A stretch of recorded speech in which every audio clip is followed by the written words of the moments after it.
All right. So, folks, we are live. This is the Valley Labor Report. We are coming to you in a midweek stream. This is Thursday. This is not Saturday mornings, but we've been trying to have some more.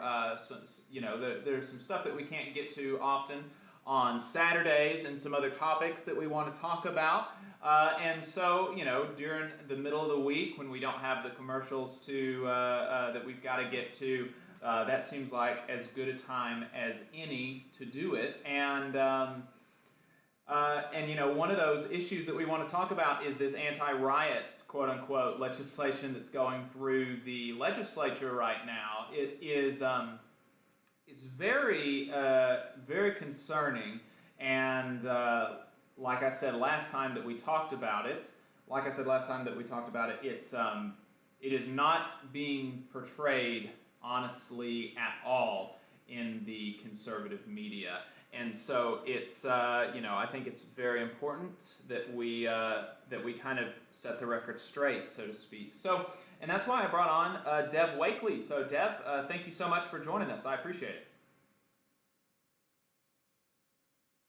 I'm sorry, could you say that again?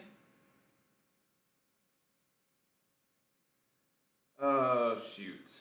I don't know if I've got you. If anybody in the chat can let me know, for some reason I think there's an issue with getting your audio onto YouTube. Can anybody in the chat let me know if they heard Dev? We've only got a couple people watching on YouTube, and I'm not sure how much they're.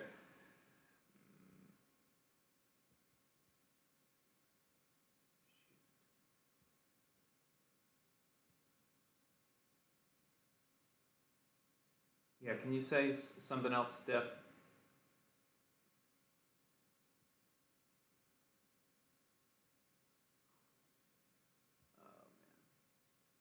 Yeah, I don't see your audios anywhere on.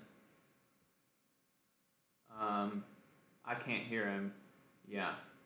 What is the deal with that? Oh man, shoot.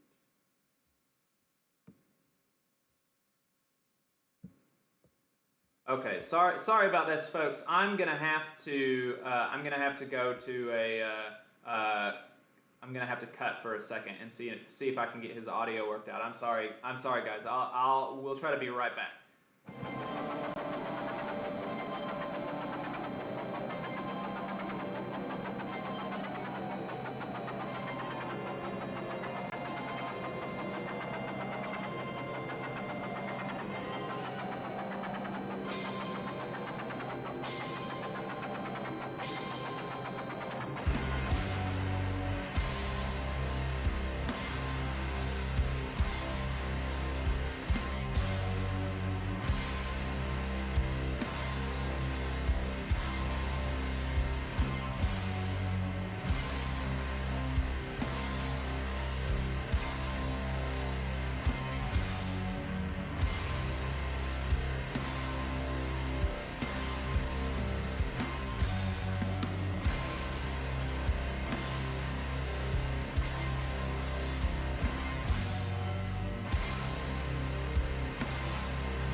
All right. So we should be back. Dev, let's do a sound check real quick. How's this working? Yep. Okay. Okay. All right. Yeah, that sounds great. Now, yeah, folks, I am so sorry about those technical difficulties. Like I've said on the show a few times, David is the tech guy, and I kind of do some of the back end stuff. I try to talk a little bit more. Definitely not the tech guy. So really sorry about those difficulties, but we are back now. This is the Valley Labor Report. We're doing a midweek stream, and we are talking about the reason that I got Dev on the line today is because I wanted to talk some more about that anti-riot, quote-unquote, legislation that we talked about last time. So he gave us a rundown of it, and one of the things that he mentioned was that there were going to be some hopefully pretty serious amendments to it. Amendments were made. I'm a bit confused from some of the stuff that I've seen about the amendments and what actually happened with those. So I'm going to ask Dev some of those questions. And so, Dev, thank you so much for taking the time to talk to us, and thank you for sticking with me through those technical difficulties. I really appreciate it. And so, if you want to support his work, you want to hear what he has to say, make sure you follow him at Dev Wakeley on Twitter. You can follow at Alabama Arise, become a member. They are doing very, very good stuff. Analyzing policy in the State House. I have, over this session, I've really come to rely on them, and we'll probably be hearing some more from them on the show. So, Dev, thank you so much for making yourself available, and thank you for the work that y'all are doing. I really appreciate it. Glad to do it, and thank you for amplifying our voices. Absolutely. I want to try to do everything that I can. Somebody's one time accused me of being a journalist or a reporter, and I know that maybe our Twitter name was not so, we didn't think too hard about it. It was labor reporters, but we really don't envision ourselves as reporters. We envision ourselves as labor movement activists that want to amplify exactly what you said, amplify voices, and so that's what we hope to do. And so, Dev, just give us a recap really quick of the bill as it was introduced before it went through any amendments. What did the bill set out to do?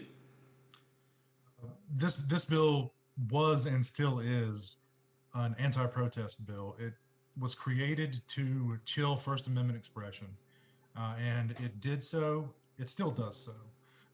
As introduced, it would have required a 48-hour hold before bail is assessed for basically what the bill terms as rioting offenses or obstruction of traffic.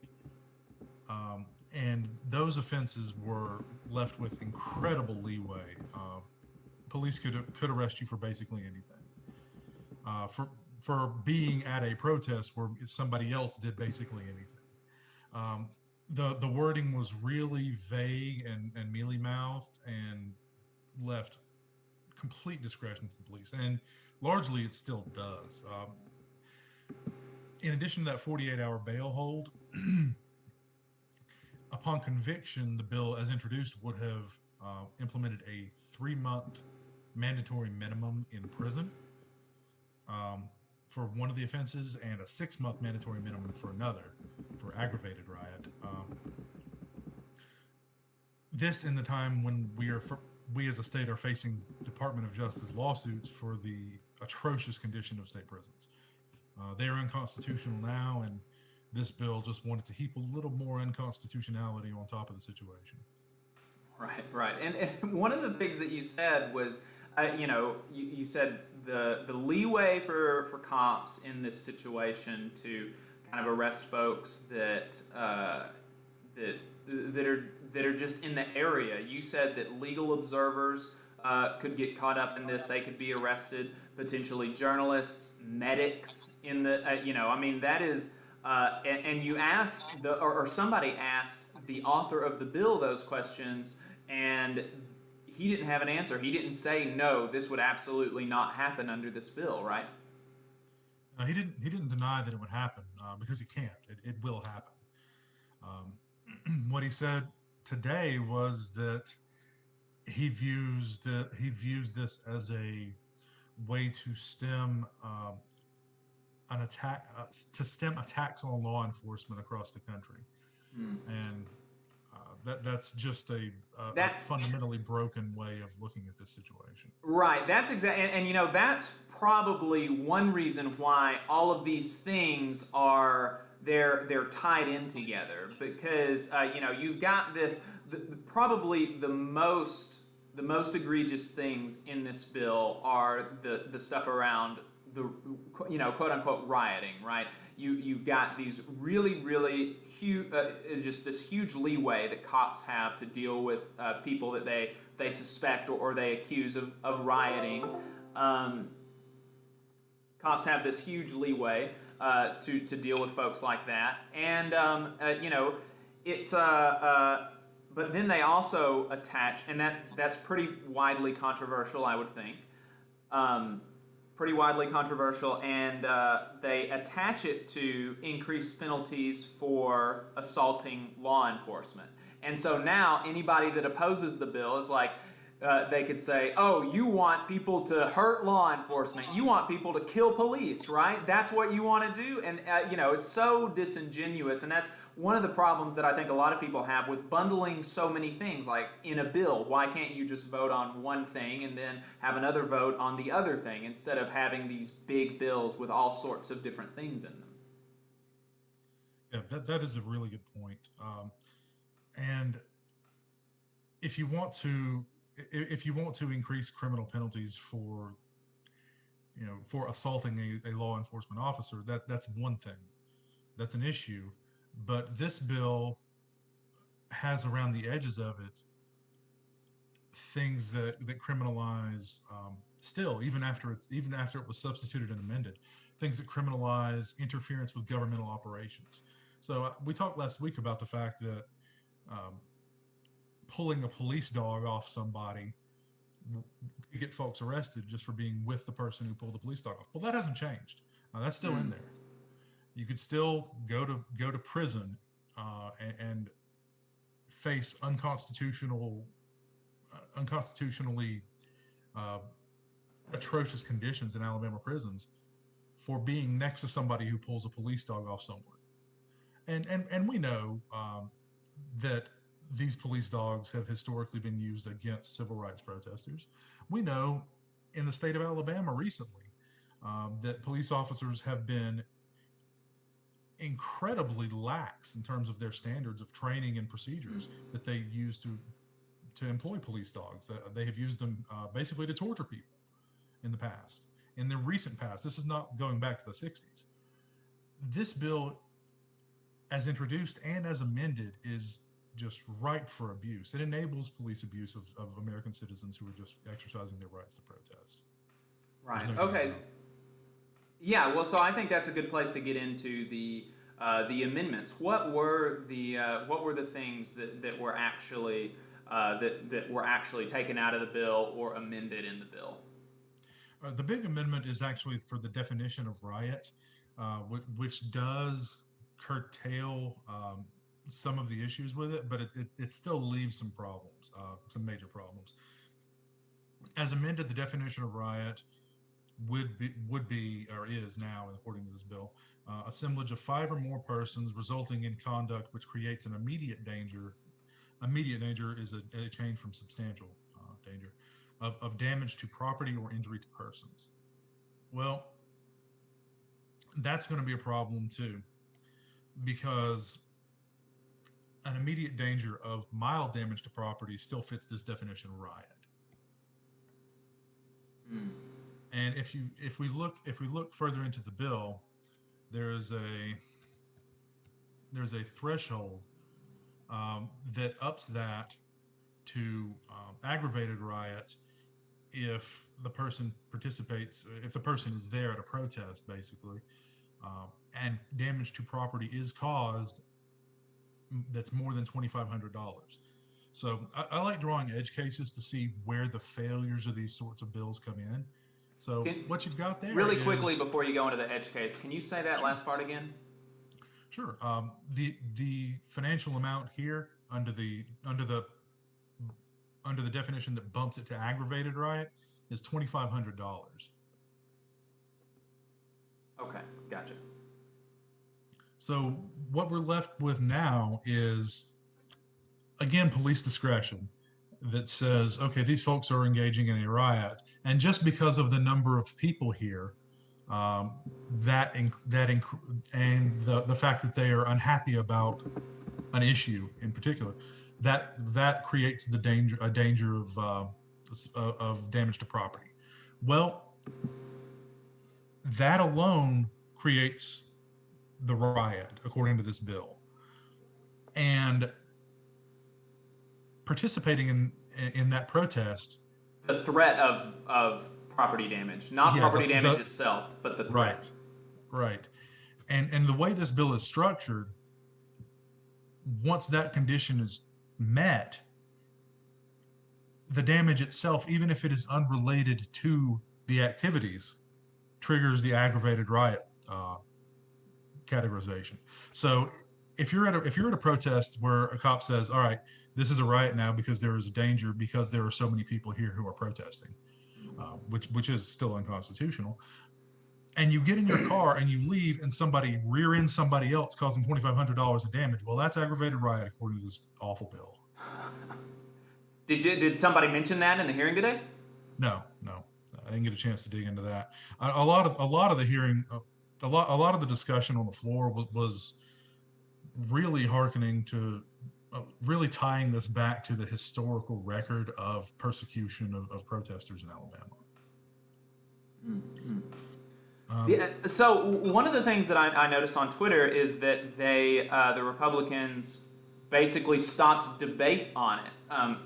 There was a lot of discussion, and they motioned to end debate. Did they motion to end debate more quickly than normal, or were Democrats trying to debate longer than normal? Can you help us help me understand what exactly happened with the Republicans ending the debate, and what is the kind of where were we on the normalcy rating? Honestly, I was having a little difficulty hearing it myself, but the House rules are that there are time limits to the debate on two separate issues. To pass a bill, that you have to pass you have to have basically two votes in the legislature, generally speaking, because of some rules that have been passed until the time in the session when the budgets are passed. There's one called a budget. There's one vote that's called a budget isolation resolution vote, the BIR vote, which is a higher standard. But you can debate on the BIR vote and you can debate on the bill itself. But those debates are time limited, and they're not like, you can't filibuster in the House the way you can in the Senate as readily. There's nothing that was absolutely outside the realm of normalcy in this. Okay. So the motion to stop debate, that was pretty common. What happened? They do happen, right? Fairly often. Okay, gotcha. So what was you said that a lot of the Democratic arguments were kind of hearkening back to the history. Talk us through some of the some of that, what they were saying on the floor, and what were Republicans saying in response to that. Like, talk to us, walk us through the conversation, so to speak. There really wasn't much conversation on this. No matter how callous you are as a legislator, you can't get up there and respond to a Peblin Warren who stands up and says, "I was beaten with billy clubs for being out at a protest in Waynesboro, Georgia when I was a child, and then I was subpoenaed to federal court at the age of 13 years old to deal with that." There is nothing to respond to that. There's no way you can respond to that. It's true, and that's exactly what you're trying to do to bring back with this bill. Right. So really, there's no engaging with that. This So they bill didn't is a even try. horror show. Yeah, no. I mean, there's no winning for them in engaging with it, because it's true. I mean, it's exactly what's going to happen as a result of this bill. This bill will enable police abuse. Mm-hmm. Bills like this always have. So it passed the House. It's passed the House, yes. What are its prospects in the Senate? It's passed the House pretty readily. I think this bill has a disconcertingly high chance of passage in the Senate. Have there been any Republicans that have come out and maybe seemed a little wobbly on it, or have you seen any of that? In the Judiciary Committee, there were a number of Republicans who once made aware of the problems with it from some of the Democrats in there, realized and were on board with the changes that have been made. But these changes are you can't change this bill in a way that makes it constitutionally non-problematic unless you just don't pass it. This bill is inherently abusive, no matter what you do to it, no matter how you try to soften it up. Right. So what is the, I guess I've heard some of the impetus of this, for this bill, from conservative talk radio. They're saying, they say that, it's too easy to throw a riot and get out of prison, and we talked about that last time you were on.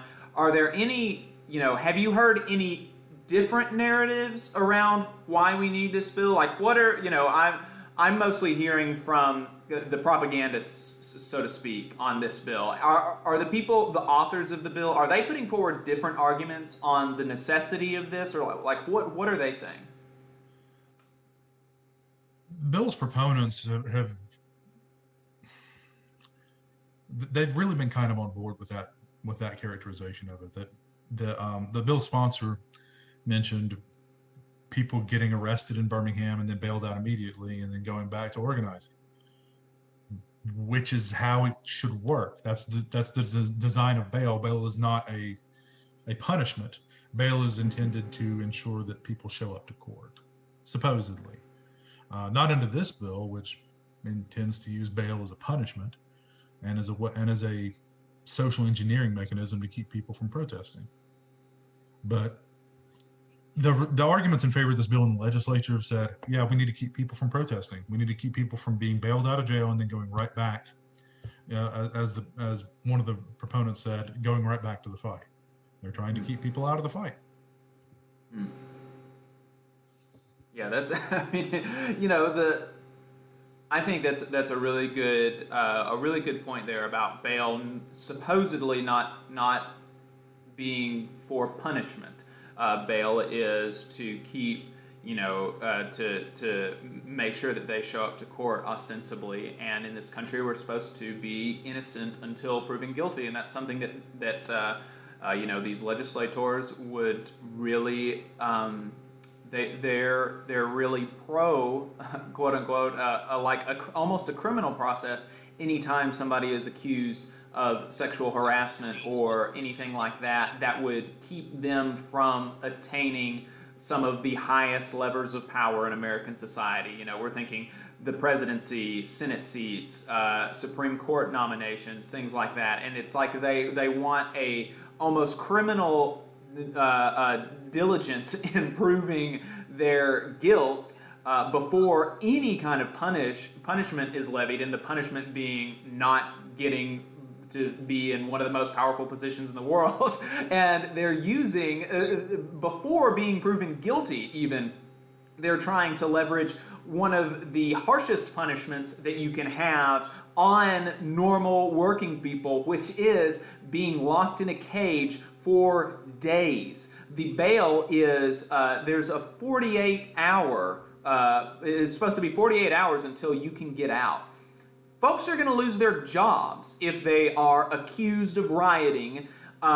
If they're accused of rioting, and they didn't, and they were not guilty, innocent people accused of rioting will lose their jobs if they are put in prison and they have to go through this mandatory 48-hour bail period.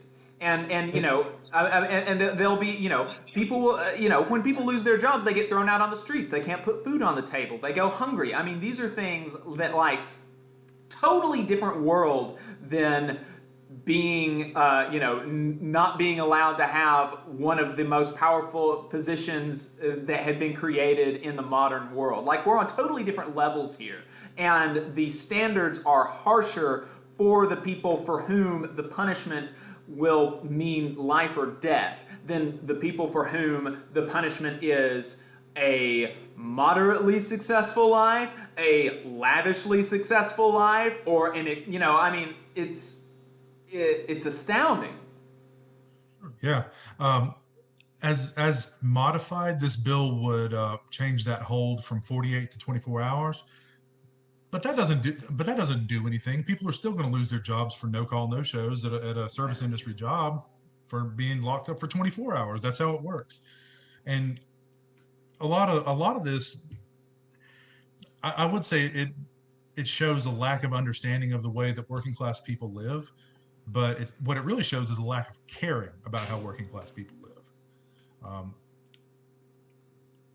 People are going to lose their jobs with an 8-hour mandatory hold if they have to be at work the next morning. People are going to lose their jobs, period, because you lock them up in jail and don't let them out. That's the way it happens. And no shortening of that amount of time instead of eliminating it is going to make that difference. And the people who don't lose their jobs because they're locked up in jail will lose their jobs because they're locked up in prison with that mandatory minimum, which has again been shortened, but that doesn't eliminate the fact that it's abusive. Right. So how can people, so the thing here is it's already passed the House, so reaching out to your representative is, maybe not, maybe let them know that you're disappointed or whatever, but the thing that is actually going to change the course of this bill, the only thing that has a chance of changing the course of the bill is reaching out to their state senators. Is that right? Yes. They're going to need to reach out to the state senators. This bill, I don't think it's been assigned to committees yet, but it's going to go to judiciary, certainly. Who's in the judiciary? That bill is that committee is headed by Senators Watley and Barfoot as vice. There's a list on the legislature's website. I can send that around.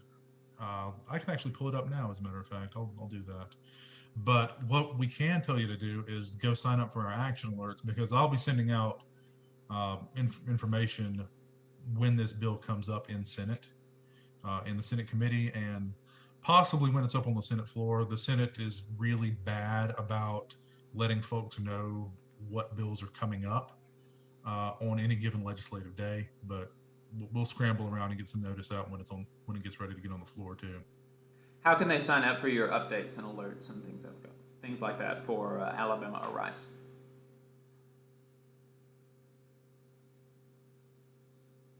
I think we lost Dev.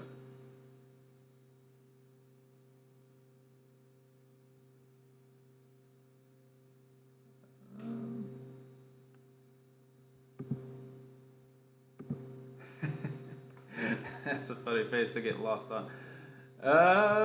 Let's see. Let me... Alright, so we're having some more tech difficulties, but it's not my fault this time. So we'll be right back. I'm going to get Dev connected back up. I'm going to give y'all some music to listen to. I do not believe that this break is going to be as long as last time, so don't leave the stream. We will be right back. Hopefully, we'll be right back with Dev talking some more about this anti-riot legislation. I want to ask him about, there were some other pieces of the bill that I think got amended. I want to ask him about the ability that people, that they have to, one of the things that was in the bill was that they could they could the state could take funding from municipalities that, quote, defund the police, okay? And so I think that was amended to make it more difficult to take state funding from municipalities. So we're going to hear some more about that, how you can get signed up for alerts, and some other legislation that Dev thinks is important here in just a second, so make sure you stay tuned.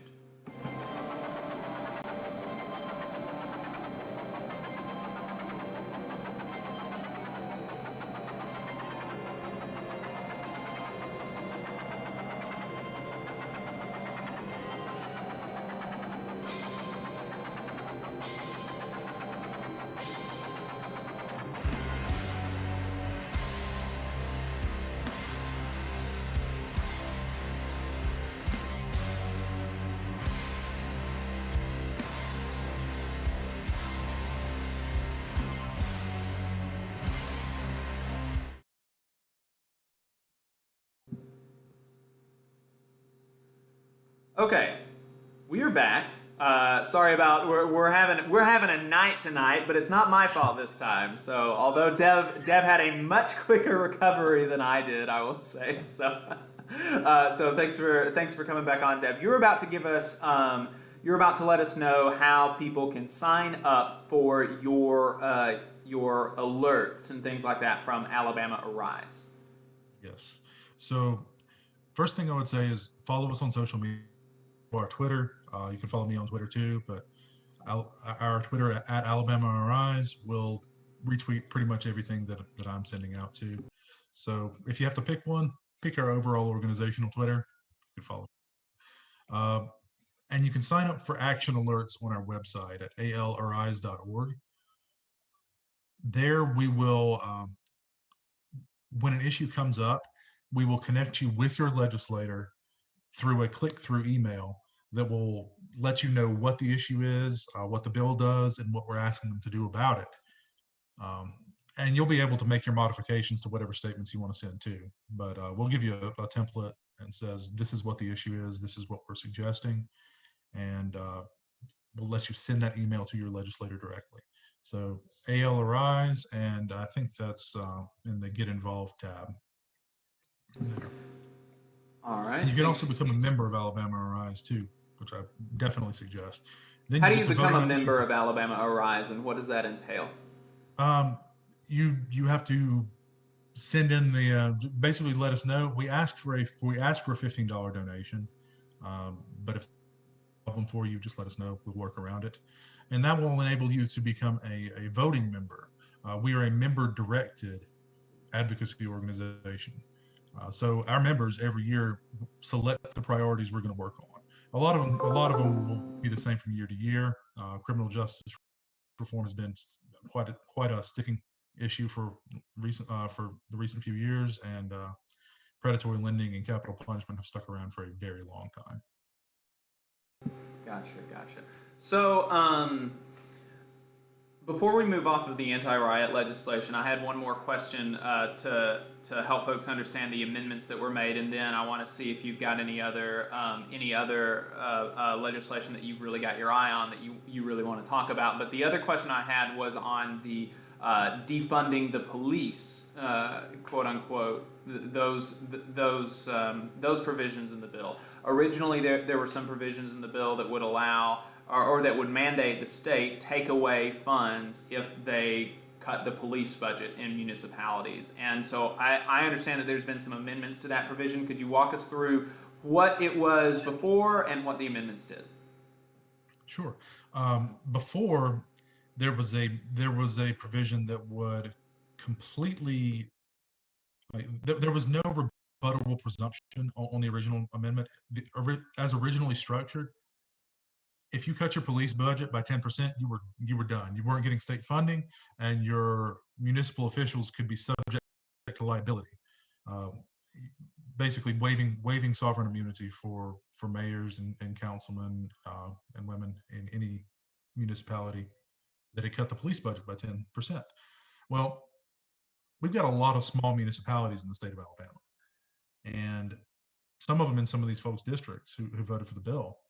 And if a police department gets a cruiser gets a hand-me-down cruiser, one of the representatives, Representative Coleman, pointed out that that could cut a budget by 10% easily. Just one piece of gimme equipment, and according to previous provisions, that would really destroy the economy of a lot of small municipalities who may not know what they were doing, who may not have their state code experts on staff. If you got 200 people in a town, and you got one part-time town clerk. A lot of places really operate that way around the state. So that bill, that's been modified, and it's been modified to a 50% reduction without transferring that funding to other like community policing initiatives. And if a municipality can rebut with facts and figures about its financial situation, such as revenue reductions or need reductions, then that city can get around that provision now. It's worth noting too that the softening of these provisions and making them really more of a weighted test than an absolute line in the sand is limited to government actors, and the same sorts of understanding about this was not extended to the people who were actually protesting in the first place. So the issue with defunding police departments can now be rebutted, but if a cop thinks you rioted, you're still locked up for 24 hours no matter what. So they're coming down a lot harder on the protesters than they are on the municipalities. And a lot of the municipalities that would engage in this in the first place, that might actually be subject to enough public pressure to change the way they police, would never have been hit by this in the first place. So this modification really is to eliminate the issues with small towns that probably aren't going to be engaging in major rethinking of policing in the first place. Right. All right. So, I wanted to see what other pieces. I know that there are definitely some other pieces of really controversial legislation. I don't know exactly what what your kind of bailiwicks are. So I wanted to give you a chance to talk to us really quickly before we wrap up about some of those and where to go to learn more about them. But before we do that, was there anything that you wanted to add that I didn't ask about the anti-riot legislation before we move on from that conversation? I just want to leave with the point that there is no modification you can make to this bill to make it not the steaming pile of garbage that it is. It will always be bad, and it will always result in abuse if they pass it. So what are the pieces of legislation that you have really been digging into and that you want folks to know about? I'd say the other big one today is probably HB 285. That was by Representative Wes Allen out of Troy, I believe.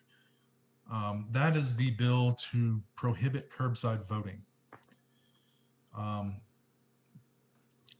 And it's a result of buying into these ridiculous conspiracy theories about elections in America. Voter fraud doesn't sway elections in America. It doesn't, never does. Election fraud might, but voter fraud does not occur in significant enough numbers to make a difference in any election. Never has. What does occur is voter suppression, and that's what we have front and center with HB 285.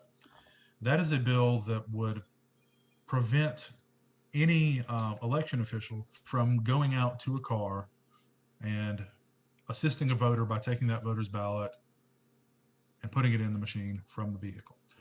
So two groups of people that's going to affect are older voters who have trouble getting around, and folks with disabilities.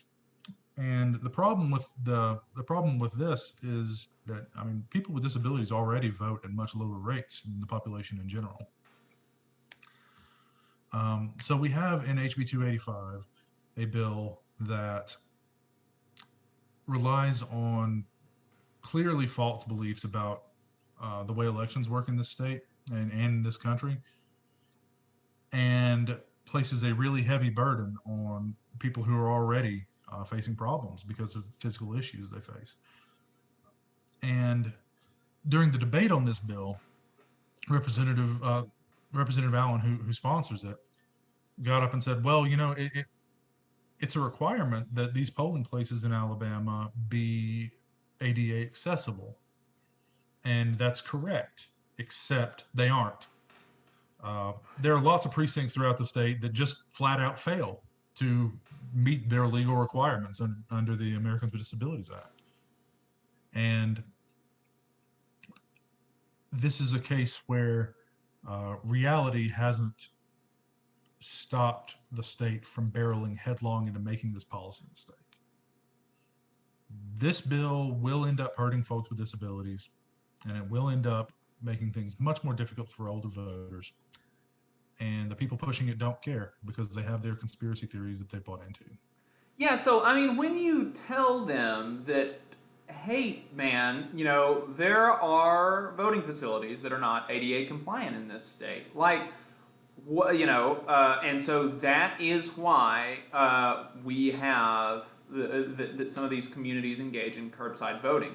I mean, what are they saying to, like, and you know, then they're the first thing that they say is that it's a requirement to be ADA compliant, and it's like, yeah, well, there are lots of unfunded requirements, and there are lots of people who don't meet them, and so, you know, you show them places that are not ADA compliant.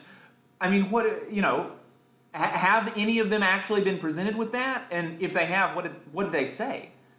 I don't have a list, but and I'm not sure if there's a comprehensive list of every precinct in the state that's floating around anywhere. But another issue with this bill is that this is not an issue that people have faced. To my knowledge, curbside voting hasn't really been taking place. This is a solution in search of a problem because of a conspiracy theory. You know, this will foreclose an avenue that could help people in the future if we get the staffing and the willingness to spend money on the staffing necessary to implement it. But the proponents of this bill are hell bent on making sure that Alabamians aren't in any way assisted with their voting needs. Right. So that is that's the other big one that you've been kind of digging into. Yeah, that's been an issue. That one passed today as well. Mm. And so, had that one already been through the Senate? No, it goes to the Senate now. But the Senate companion to it has flown through there as well. So those could meet up, be reconciled, and at the governor very, very quickly. There were some good bills that Alabama Arise has been pointing to, encouraging their members and community supporters to support. Can you talk about any of those? I can. And unfortunately, I have some pretty bad news on a big one. Oh man, I was hoping to leave folks off on a good note, but then you just take it from me. I'm trying to leave people with some hope, and you're like, no, screw you, Jake. Everything sucks. Everything about life right now is terrible. No hope. It's a bad session, yes, but after the bad news I give you, I will give you some good news about some other bills. Okay. Okay. The other bad news I have is the one of the voting bills that we were pushing, Representative Hall's bill to allow no-cause absentee voting. Basically, what happened there is that after Secretary Merrill's input in support of this bill, and after years of assuring folks that he has no problem with no-cause absentee voting at all, when he faced the slightest bit of opposition from local election officials, he immediately rescinded all support for the bill and totally stopped working on it. Totally hung Representative Hall out to dry on this bill. And all this bill would do is prevent people from having to say the reason that they want to vote absentee in an election. That's all it would do. Currently, you have to select from a list of state-approved reasons, including work or medical treatment or unavailability in the county, in order to get an absentee ballot in the state of Alabama. Well, in the past election, that requirement was administratively suspended by Secretary Merrill, who said that, well, the COVID issue was sufficient reason, and all you would have to do is check basically the sickness provision to qualify under COVID, under COVID-based expansion of absentee voting, and that's great. And this election ran smoothly in the state of Alabama. So one would think that, all right, we can expand this and do it every year because it allows people to vote at their convenience. And that's what this bill would have done. And in fact, somebody from Secretary Merrill's office came up to the podium and made a great case for it. Said at point blank that the excuse provisions serve no real purpose in elections management. And 4 days later, Secretary Merrill distanced himself from the bill completely. Yeah. Well, it's so crazy. The right-wing media loves to say that union thugs are a problem, and that we intimidated. There was somebody saying something about how Randall Woodfin backtracked on his dumb statement about riding the fence about the Amazon union election, and then after that he came out with a correct statement about how they should organize. And one of the local shock jocks was like, I bet if you stood out, but if you zoomed out from that video, you'd see union folks with billy clubs, behind him. And this it looks exactly. I bet if you had a video of the call that John Merrill gave to Jeff Poore when the first time that he came out against the bill, you would have seen him black and blue with conservatives behind him with billy clubs, because he went on conservative talk radio and did exactly like you said his election manager did at the podium at the State House. He made a case to the talk radio hosts, and they couldn't say anything. They couldn't say anything. The ones who had been railing on his being in support of this bill for weeks, they couldn't say one thing when he went on their show and said, this is why I support this bill, this is why it's good. I remember specifically because I was like, wow, I don't think I've ever seen him like the host cornered like this before. But the host was like, yeah, well, I don't know, you made a really good case. And the next day he went on the offensive again when he didn't have Merrill on the show. And and then Merrill comes out with his tail between his legs, completely retracts all his support. I mean, seriously, like if that's not intimidation, like I don't know what is. He was out in strong support of it before, in strong support of it against the opposition in public of conservative talk radio hosts, and then something happened behind the scenes and he comes out with his tail between his legs. I mean, it's baffling. And this is not a huge earth-shaking election reform either. It just lets people vote a little more conveniently, and it spreads out the burden. If you let people vote absentee at their convenience, well, their convenience is going to be spread out over the couple of weeks leading up to the election, and that's going to allow better workflow in these clerks' offices. I know that it's a change, and I know that a lot of local elections officials are uncomfortable with changes. But this bill is simple, and it's easy, and either you want people to vote or you don't. Yeah. So you said you had good news. Good news, yes. A couple of good criminal justice reform bills are moving, and one has actually fully passed the House. HB 23 by Representative Hill eliminates some of the problems with the state's Habitual Felony Offender Act. And actually an amendment was put on that bill to make it even better out in the Senate Judiciary Committee. the way the state's habitual felony offender act works is that it's basically a sentencing enhancement bill. Much like other mandatory minimums or three strikes bills, it makes the sentences for convictions much harsher if you have previous convictions of a certain level, felonies in this case.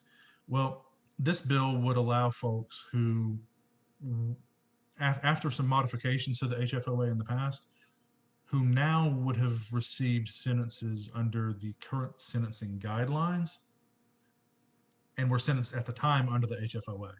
So it would allow people to petition to have their sentences reduced if they would have had a lesser sentence now. Good common sense bill. It's moving well. It will help quite a few people in the state of Alabama. And one of the amendments that was added, the amendment that was added in the Senate Judiciary Committee also changed the calculation to allow recalculation for folks whose sentences, some of whose calculated felony offenses were Class C felonies at the time and later got bumped down to Class Ds, which don't qualify as HFOA triggers. So that amendment's good, the bill's good, and it's moving. Fully passed the House. It's going to have to go back and get reconciled now that the amendment is on it. But I foresee that, I think that bill is going to move, and I think it's going to be passed and signed into law. Awesome. Thank you. Sure. There's also another good criminal justice bill that's moving, not quite as quickly as that one, but this is a bill that would that would force judicial circuits to establish community corrections programs in every circuit. And those programs are great because they're alternatives to shipping folks maybe halfway across the state and putting them in one of Alabama's, again, atrocious prisons. If you keep people closer to where they live, they have a better way of maintaining their support structures to help them prevent recidivating when they get out.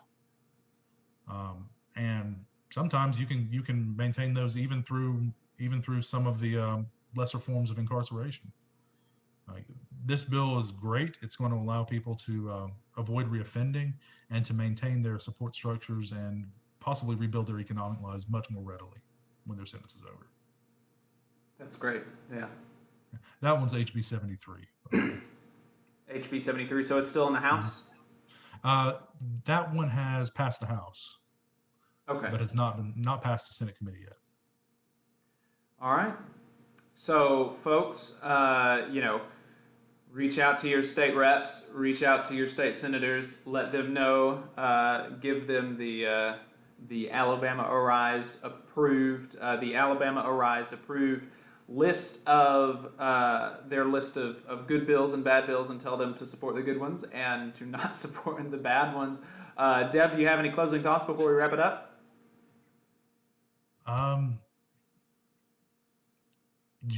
Mostly just I'm going to make a pitch for constant public pressure. Listen to what we're telling you about some of these bills and just give them every bit of grief you can. Tell them what to pass and tell them what not to pass. Now, one of the debates today, one of the legislators mentioned that on an average week he gets about 50 calls.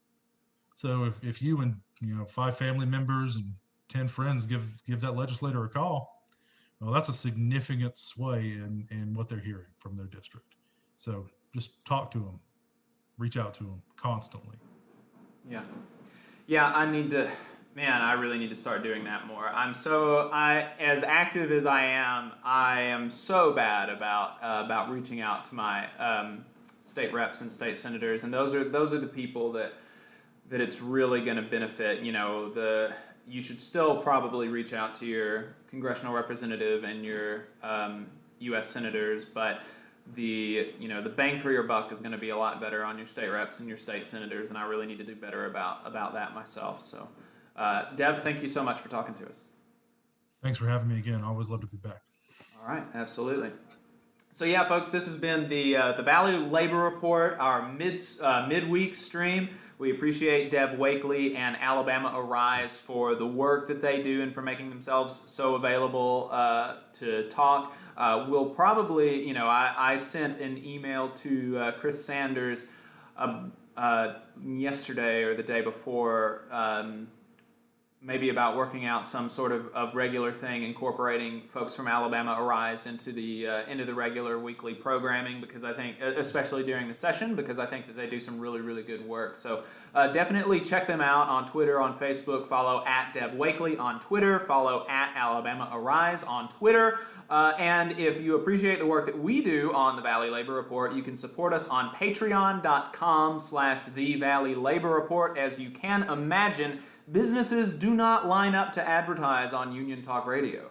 So, we've got a few unions, we've got a couple progressive nonprofits, we've got a union law firm, but businesses, advertisers are not easy to come by with the kind of talk that we put out. So if you want to support, it really, really helps, and we would love to be able to, we've got an opportunity to move into a better studio that's going to look better for YouTube and streaming and stuff like that, but it costs a little bit of money. So we would love to be able to move into a bigger or a nicer studio that looks better on YouTube.